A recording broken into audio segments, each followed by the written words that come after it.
Bye-bye, Kobe. And stop. 20 times. In this video, we're going to show you how to defend yourself against someone that's trying to stab you. Now, this video isn't a martial arts video, and it doesn't matter if you have any interest in martial arts or in self-defense whatsoever. This is something that absolutely everyone should know, because a frenzied knife attack, sadly, could literally happen to anyone, anywhere, and at any time. Last year in England and Wales alone, there were over 50,000 offences involving a knife.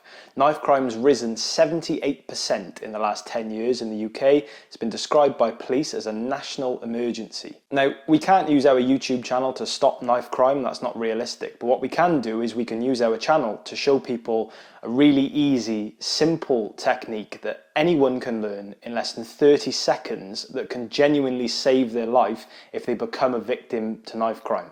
And that is exactly what we're going to do today. Now, instead of just demonstrating a technique on camera and asking you to take our word for it that it actually works, what I decided to do this time is something different. I wanted to test it out using an experiment and show you what happened in that experiment. Now, Raoul and I run a boxing class every Wednesday night, and we took 3 unsuspecting volunteers from that class to take part in our knife defense experiment.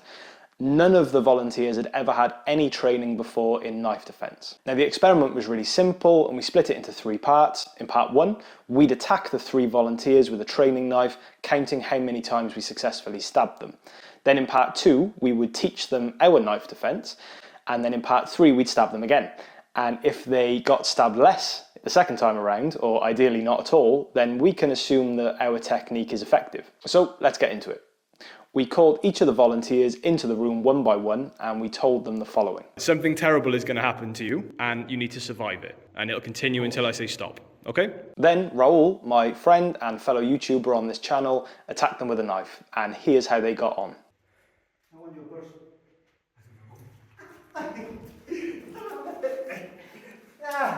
Until I say stop. Until I say stop. Keep going until I say stop. Until I say stop. Stop. How many times? 5, 6. You okay, brother? No. Why are you looking at my girlfriend, mate? No. Why are you looking at my fucking girlfriend? Come on. Looking at my fucking girlfriend. Stop! 9 times. 9 times. Aaron's dead. Come get me.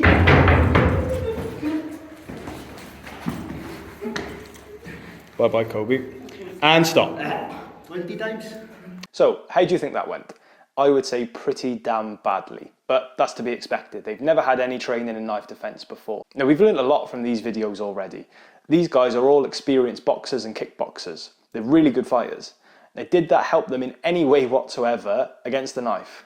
No, it made them look like they didn't know what they were doing, even though they're genuinely tough guys.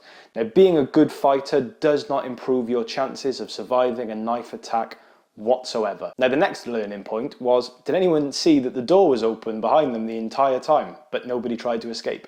I find that weird, but I think because they're fighters, they're used to getting stuck in. They're used to going sort of head on and getting involved. One of them ran away, but they ran the wrong way. None of them instinctively went for the open door or even noticed it on their way into the room. When you get attacked, whether it be with a knife or whether it be any sort of physical violence, you will resort to your level of training or your previous experiences. Now, if that is fighting, then you'll fight. If it's running away, then you'll run away. And if it's nothing, then guess what? You'll do nothing. Now, before we taught the guys the knife defense technique that we use, Raoul, who's a trained knife fighting instructor, gave the guys some feedback on how they performed, and he gave them some tips as well on what they could do next time that would be better and would help them gain an advantage in the very beginning before they're even attacked. It's worth pointing out here that the technique that we use for knife defense is the absolute last resort technique, when you have no other option and the attacker's literally lunging at you with a knife, trying to stab you, and you have to stop them from stabbing you. But there are so many things that you can do before that, so it doesn't end up in that last resort situation. So have a listen. Okay, guys, first of all, you are fighters, so you fought. But in the street with a knife fighter, that's not the best thing to do, okay? No matter how good you are, you were very brave to me. So Kobe was like, whoa, whoa. So he didn't back off. He was like, even when I put the hand in here, he didn't back off. Neither of you. So guys, if you come to me in the street, no matter, you okay, mate? 2 meters. Give yourself 2 meters distance.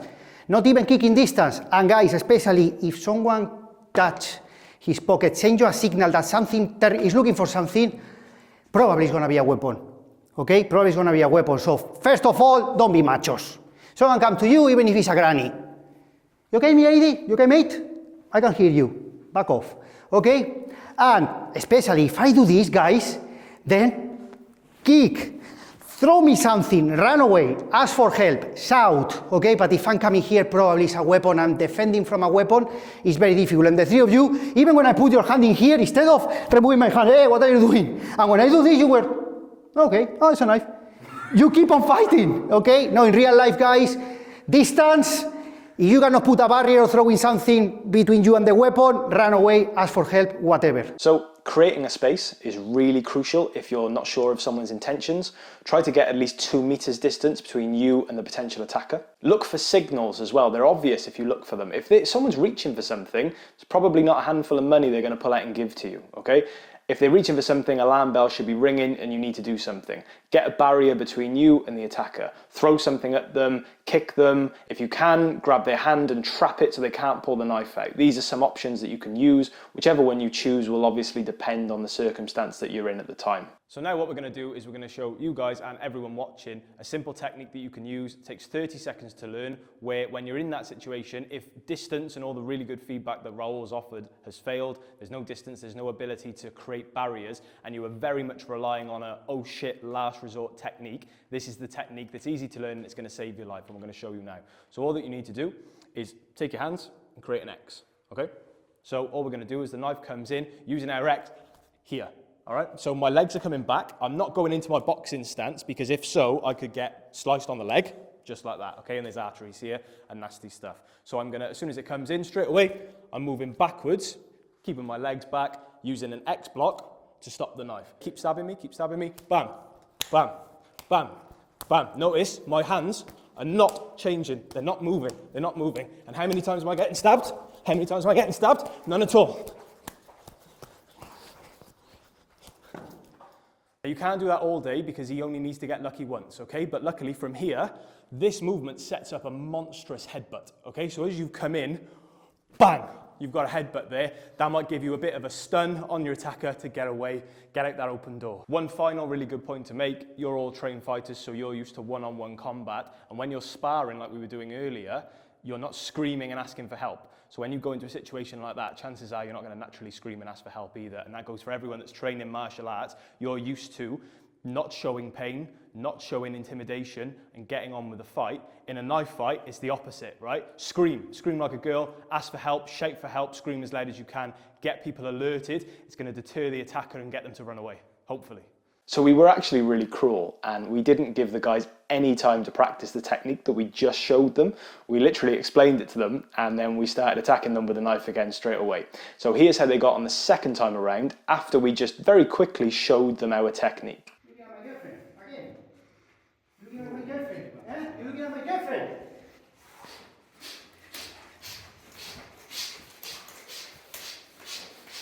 Right there. Wow. Right there. How many times? No? It's all right, bud. No times. No times. Joe, you're alive. You survived. Hey, you fucking hot ass. What are you doing? What are you fucking doing, motherfucker?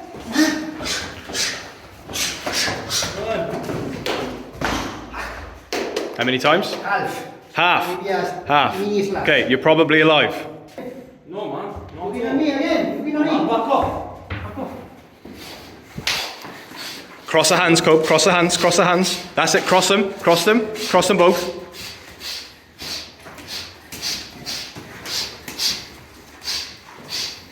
Stop. Two. With both hands. Okay, now, Better. what went wrong there? You're a boxer, so this rear hand stayed back, your guard stayed up. You didn't use both hands, you still kept one back as if you were in a boxing guard. So one more time. This time, remember the X, bring both your hands out to meet the knife. I'm trying to escape. And don't confront me because you will again walk. Okay, go. Looking at my girlfriend again, bastard. No, not at all, man. Fucking person again, motherfucker. Yes, great approach. How many times? No, nearly one, but no. So despite having literally no time to practice the technique, all three of them survived the second round. Joe, as you can probably tell, is a really fast learner. He took to it really well, applied the technique perfectly. Kobe and Aaron, you could probably tell, weren't super confident with it. So what they did was they used it initially to stop Raul's first few stabs, and then they ran away out the door. Absolutely fine. The point is, guys, this really does work. And of course, the more you practice it, the more effective it becomes over time.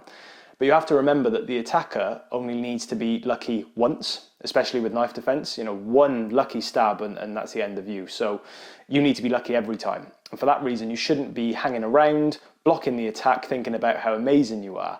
What this technique does is it buys you time. And you should use that time to scream for help, to try and get an opportunity to strike your attacker, either with a kick or with a headbutt, try to get a barrier between you and the attacker, and ultimately try to escape. So if you thought this video was useful, please give it a like, please share it with people that you love, please practice the technique. If you don't practice it, you can't rely on it. If you still need more convincing that this is an effective knife defense technique, then you should watch this video over here, because in this video we use that knife defense against a real knife. Now we do that because Raul left the training knives at home and we didn't have any other option than to try a real knife. So spoiler alert, I'm still alive, so it worked. Cheers guys.